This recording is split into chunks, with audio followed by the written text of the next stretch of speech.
Best ছবি।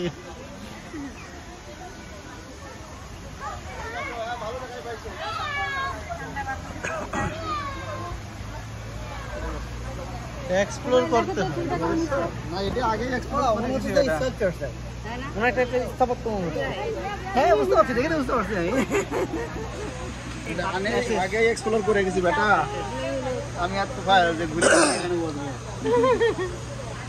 আরে explore করলে হবে, বসতে হবে সময় মতো আবার আসতে হবে। তো ভাইলার আমি আগে এক্সপ্লোর করে গেছি যে ঘুরে এসে সব ঠিক ছিল, গরমটা একটু কম থাকতো, রোদটা